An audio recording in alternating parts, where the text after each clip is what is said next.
What's going on, y'all? We just had another team get bounced from the playoffs in the Miami Heat, so you know what that means. We got to talk about their potential offseason, man, and what we can do to try and steer this team into a better direction. So that means that we're back with the ideal offseason spreadsheet. And just a recap of what this series is. This series is intended for me to kind of put on the GM hat for the offseason of whatever team that it is that we're doing. And just a heads up, we've been doing this for every team that's been getting bounced from the playoffs right now. So make sure you guys subscribe, comment, like, do all those things so you can stay up to date with it. I've responded to every comment on my channel so far, and I intend to keep on doing that. But yeah, no, the idea is to put on the GM hat and try to steer this team in the right direction, whatever that direction may be. Maybe it's not winning a championship, maybe it is. For the Miami Heat, it's always win a championship. So we got to take a look at this current roster and figure out what we can do to try to better position this team. Because the Heat just had a tough season, man. Like, there was a lot of injuries throughout the year. They struggled to find some consistency early on, and they got going at points because the Miami Heat always do, right? It's just what they do. And then they went and made the trade for Terry Rozier, which made a ton of sense. Went and found another scorer to put on this team, and then him, Jimmy, Jaquez,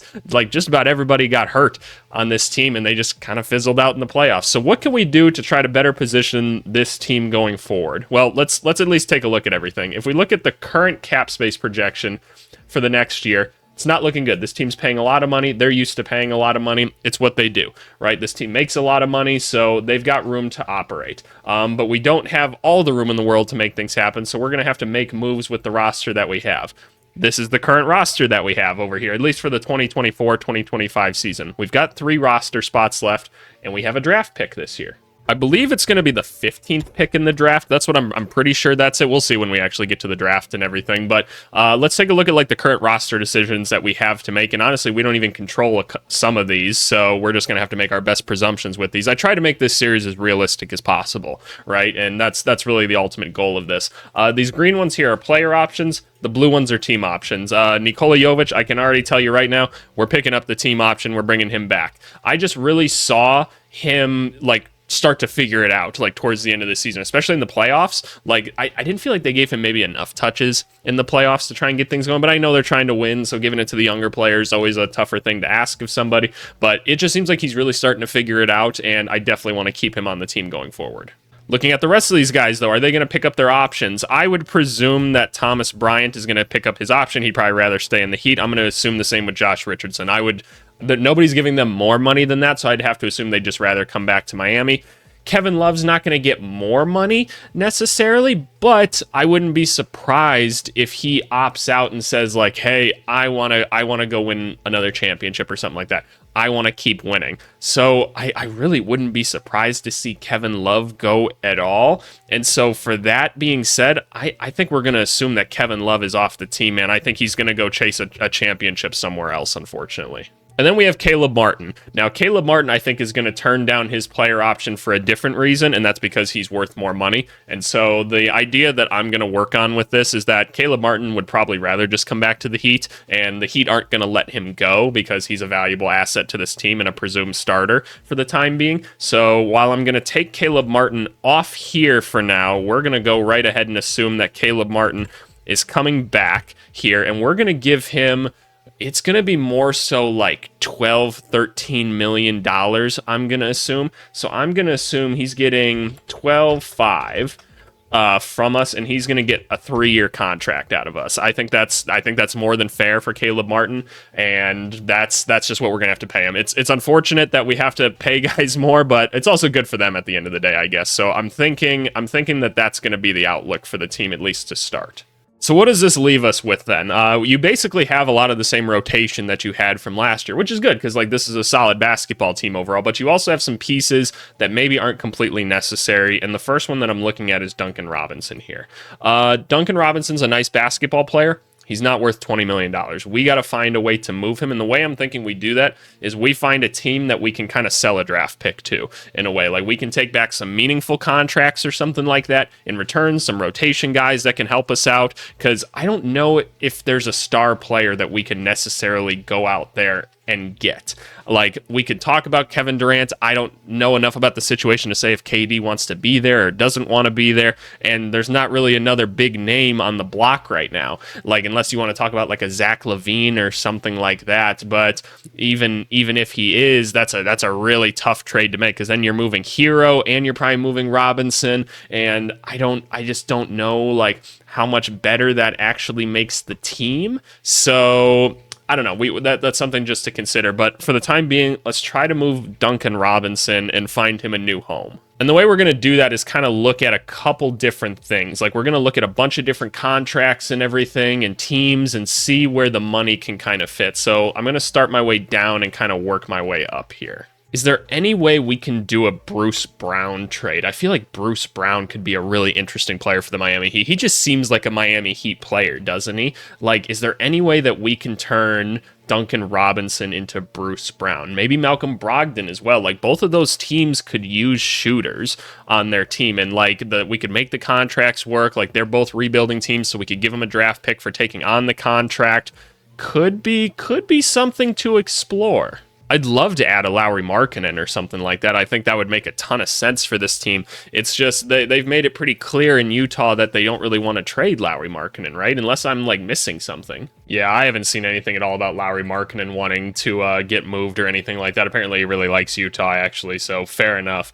But just looking around the rest of the league, like a Rui Hachimura is kind of interesting to me, but I think I want to try to do either a Bruce Brown or Malcolm Brogdon trade, and primarily Bruce Brown. So let's see how we can manage that. So for those of you that don't know, this is Fanspo. This is where we use a lot of our tools for this series and everything. It's a really, really cool thing. So this is what I'm going to be using to make a lot of different things happen. But let's talk Toronto and Miami deal. Toronto can use some floor spacers, right? So Duncan Robinson makes sense for them there.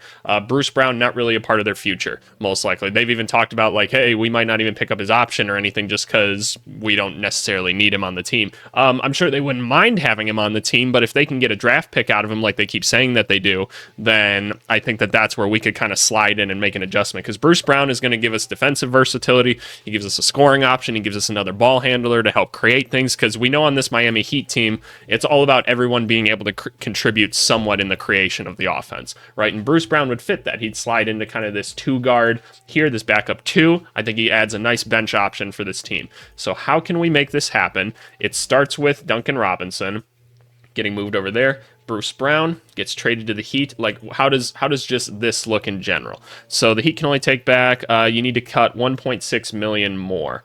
Okay, fair enough. So we have to send them somebody else, and that's honestly, like, totally fine by me. Like, who else would we rather get rid of? Would we rather get rid of, like, a Thomas Bryant? Would we rather get rid of a Josh Richardson? That's kind of the question, and I feel like we're going to be much more likely to find, like, wings than bigs on this team, but it's hard to tell. But Thomas Bryant really was not a great contributor, and Josh Richardson has been. So what if I add Thomas Bryant to this team? Because what do they look like at center? They've got Pirtle, they've got Olynyk. Do they have another reserve big on this team? No, especially not with Jonte Porter and how he's been doing things. But they have a lot of wings, so Josh Richardson doesn't make a ton of sense to them. We're going to send them Thomas Bryant as well. They can do whatever they want with him after that, but like, let's just see how this works out. So that's a successful trade. Right now, what are we going to include to make them actually say yes to this? Because there's not a good reason for them to say yes to it. I think what we have to do is we have to include this 2029 first round pick. Looking at like Bruce Brown and his age and everything, like what are we kind of getting with this? He's 27 years old, so he's still got plenty of time to be like a good NBA player. He makes sense in Heat culture and everything, and he's just a better option than Duncan Robinson. We lose a little bit of 3-point shooting there, but you gain some defense again. You gain kind of a Swiss Army knife, which the Miami Heat always love to have. So I think that we're going to have to get rid of this first round pick and say that this trade is going through. So now no more Duncan Robinson, no more Thomas Bryant, right? We no longer have those boys on the team. So now this is what we're rocking with, and we've added, where's Bruce? Let me add Bruce Brown to the squad. And this is kind of how the rotation looks now. So now we have no backup point guards on the team or anything, not that that trade affected it, but you've got Tyler Hero with Bruce Brown coming off the bench. That's cool. You have Jimmy Butler and Jaime Jaquez. Phenomenal options. Caleb Martin and Jovic. Nice options there. We're going to need a backup center because Orlando Robinson's not going to get it done. We have a first-round pick that we can use now. So what we're going to do now is we're going to go into the draft and try to address some of these needs here. And man, what I am quickly realizing is because of this trade and taking on that extra money and everything, we're going to probably need to find a way to move like a Josh Richardson or something like that for like a salary cap buffer, if you will, meaning like we're basically trading him somewhere so that we can have the money to actually operate and go draft players. So I think we're going to try to explore a trade like that now as well. Okay, I think I found a trade that can actually make some sense for us. So here's what's going to happen. We're going to go to Phoenix now. It resets the thing. I don't know how to save these trades and everything, but this is kind of what I'm thinking. So what we can do is we can move Josh Richardson to the Suns, and what we're going to do is we're going to take David Roddy back. And let me try this trade to make sure it makes sense. Yep, this trade works. Here's the logic behind it. The Suns are looking for wings and guys that can shoot, right? Guys that can play some defense. Awesome. They get their guy here. They don't need David Roddy. He's not really helping them win or anything. But what David Roddy has is a team option, meaning we can just take David Roddy back and cut him. The Suns can use Josh Richardson like in their actual rotation and everything. He's a valuable player to them to some extent, right? They don't need David Roddy. David Roddy's just what they took back in the Grizzlies trade to kind of have cap filler and stuff. So we take back David Roddy, cut him. We don't need him anymore. We just don't need him on this team. We don't need the money or anything. And Josh Richardson is now free, right? And more importantly, our cap space is free. So this eliminates Josh Richardson, and we can adjust these things here. So now we have more like $8 million, which means we can actually like sign some people to like minimum contracts, and we can draft a guy with the 15th overall pick and not be so worried about the hard cap. So what we're going to do now is we're going to go into the mock draft simulator. So this mock draft simulator is pretty cool. It uses like AI to kind of be like, hey, like how much do you want teams to factor in this stuff into the draft and this stuff? And I go with the very basic settings and everything, but I feel like this gives us a more realistic outlook on things so that I'm not just saying like, oh, we're drafting this guy or whatever, right? We actually have to kind of make some decisions in this. So it's going to go through like the actual draft order and everything and attribute where they think guys need to go and everything. And we'll get to make a pick from there. They had Alex Sarr go fourth, which seems a little bit crazy to me, but there is a chance that stuff like that happens, right? And so it takes into account things like that. But anyway, so we're going to have like, I think pick 15, and I'm very curious to see who's going to be like an option for us. Isaiah Collier went. That would have been an interesting one for us. Ron Holland is still there. And that's how I know this thing's kind of realistic, because it loves to, I've gone through this a couple times, just like messing around with it. Ron Holland falls a lot in this, like a lot. And I truly think he's going to be a guy that falls a lot in real life, because people are going to look at a lot of his little intangible skills and some of his decision making, and they're going to be like, I'm not so sure how I feel about that. But Dalton Knecht, doesn't that just seem like a Miami Heat player, right? Like just another Tyler Hero.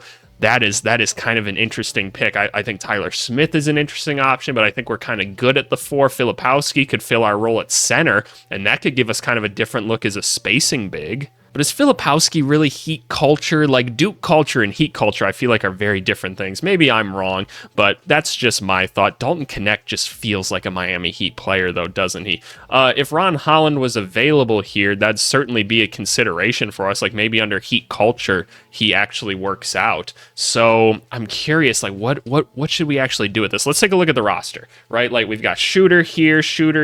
Oh, I got to take Josh Richardson off here. Bruce Brown, not exactly like the greatest shooter ever, but it's something. Jimmy can shoot. Jaquez, he likes to operate more in the paint. Caleb Martin is outside, but can cut. Jovic can space. Bam's not much of a spacer. So it concerns me bringing in a Ron Holland. I feel like Dalton Knecht just fits more here. So I think what I want to do is I want to take Dalton Knecht with this pick here. He's going to slide in and be just like another wing for us, and somebody that can just really space the floor. Alrighty, so Dalton Knecht's going to make this much money over 4 seasons. He slides in over here. It gives us another kind of dynamic, not like a Swiss Army knife necessarily, but a guy that can put the ball on the floor a little bit. He can shoot a little bit. Hopefully we can teach him some defense. He doesn't have to have a huge role right away. And now you could say like, okay, well, he's going to be buried a little bit between like Hero, Butler, Jaquez, Bruce Brown, and everything, right? That's true, but like, with that pick, we're not going to trade it, right? Like, it doesn't make a ton of sense, and I don't think, like, Filipowski's necessarily the answer for us at center. Like, I like the idea of a spacing big, but I don't see him being able to contribute much more than that, and I'd rather just go find, like, a reserve big in free agency or something like that, which It's not a great class, but I think there's something to be done about it, and I'd rather just go do it there. Dalton Knecht feels like he fits the Heat. The Heat always pick their guy at the end of the day, and he just feels like he would be their guy. So we develop him, he gets some burn here or there, and he just adds another level of dynamicness to the offense. But now we got 5 roster spots left, and we got to fill it with minimum contract dudes because that's all we can really afford to do. Got to find some point guards, got to find a backup center because Orlando Robinson is not the option. Probably try to find another defensive vet to have on this team. That'd probably be a good thing out on the wing. So let's go over to Spot Track and start finding these guys. And most importantly, man, let's go find us a point guard first. Who can we convince to come over? It'd be great to have Kyle Lowry back, but the rules say that we can't go get him, so that's not something we'll actually be able to do. Would somebody like a Russell Westbrook come here? Maybe, I don't know. Pat Bev makes a ton of sense for this team, so I could see something like that. A campaign, not too high on him. Jordan McLaughlin's kind of interesting. You know what? Maybe I'm getting ahead of myself. Let me see who's even just available from the Heat that we can go get right away. DeLon Wright might be a decent option. DeLon Wright was really good in these playoffs and everything, so let me just assume that we're going to go get DeLon Wright first to go be a backup point guard because he already knows the system, he looked good in the system, and we can just kind of move from there. It's important to have that awareness of the Heat system, right? Because it can be kind of jarring when people come in at first. So I think having DeLon Wright come back in is probably the right move.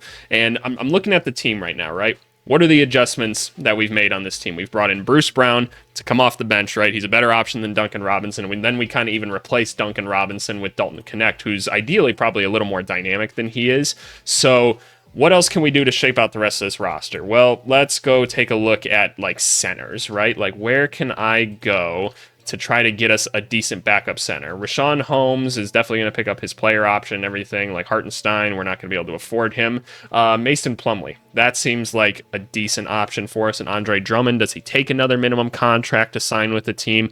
Hard to say. Looking at some of the rest of these guys, Christian Wood's probably just going to go back. Thomas Bryant, we moved on from him. I think Mason Plumlee is going to have to be the answer again. I think he's going to have to be the guy we go get. What's kind of nice about Mason Plumlee is that he can kind of keep the whole Heat hub thing going because he is a pretty good passer. So I don't feel too bad about that at the end of the day. Now Mason Plumlee gets this contract here because he's been in the league for at least 10 years, and he gets another 1 year. So now we at least have somebody decent as a backup center. It's not a great option, but it's something, right? There's only so many moves that can be made with the way that these contracts are structured, right? You guys see where all this money is, and we could make the argument that maybe we should be trying to package Hero and what was the Duncan Robinson contract to go get someone else, but I just don't know who that is right now. I don't know who they should go get. Zach LaVine's too much money. I don't think that makes a ton of sense for them to actually go do. Larry Markkinen wants to stay put.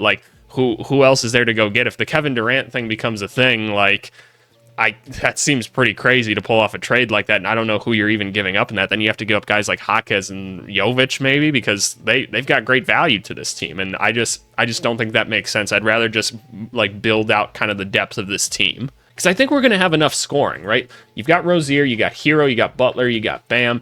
Bruce is going to get you some buckets. We know Jaquez can go get some buckets. Hopefully Knecht can get us some. Jovic is going to keep developing. I think we have some pretty decent depth, honestly, overall. And there's a lot of capable scoring on this team. And that's what the Heat are always going to be, right? They're always just going to be capable of everything. And that's kind of what we have to continue to build. So we got 3 roster spots left. Let's go try and find another point guard on this team. Maybe another scoring guard would be nice. Who else is out there? A Reggie Jackson. He's not going to be available to us. Pat Bev.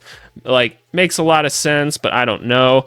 Campaign has been a spark plug at times, so maybe Campaign is the option. I actually like Dennis Smith Jr. Aaron Holiday would be kind of nice. Is a little more dynamic of a player. Aaron Holiday actually makes a ton of sense because I feel like he's just needed a place to develop, and the Miami Heat could do that for him. Obviously, he's 27 and a half years old now, but I feel like in the right system, Aaron Holiday could be a good fit. So I'm going to assume that we bring Aaron Holiday onto the roster. That's what I'm going to do. So Aaron Holiday, he was a 6-year player, so I need to go here, grab this money here, throw this here. Look at how good I am at Excel. Wow, wow, wow. And then Aaron Holiday slides into that third point guard role. So what else do we want to do now? We want to go find a reserve wing or something like that. probably someone that's maybe got a little bit more size to them, a little bit more defensive orientation. So let's go to forwards here and see who's out there for us to go get. It'd be sure nice if DeMar DeRozan just took a minimum contract to come to this team. Wouldn't that be cool? Gordon Hayward could definitely be an option for this team. Like, he's probably just going to get a minimum this next year, especially with how he's playing in OKC. Doug McDermott, Nick Batum, Kyle Anderson, Royce O'Neal, probably not going to be options for us. I don't know what Miles Bridges is going to do. Chetty Osman seems like he'd be a good fit. Maybe we go for the Gordon Hayward. Does Gordon Hayward want to go chill in Miami? It's hard to say, right? Like, or does he just like latch on to another title contender? I don't really know. I don't know like what Gordon Hayward would want to do. You know what? I like this Chetty Osman idea a lot. Brings a little bit of spacing, brings a little bit of size, can play decent enough defense. So I like the idea of Chetty coming in. What year is he? He's 7. Okay.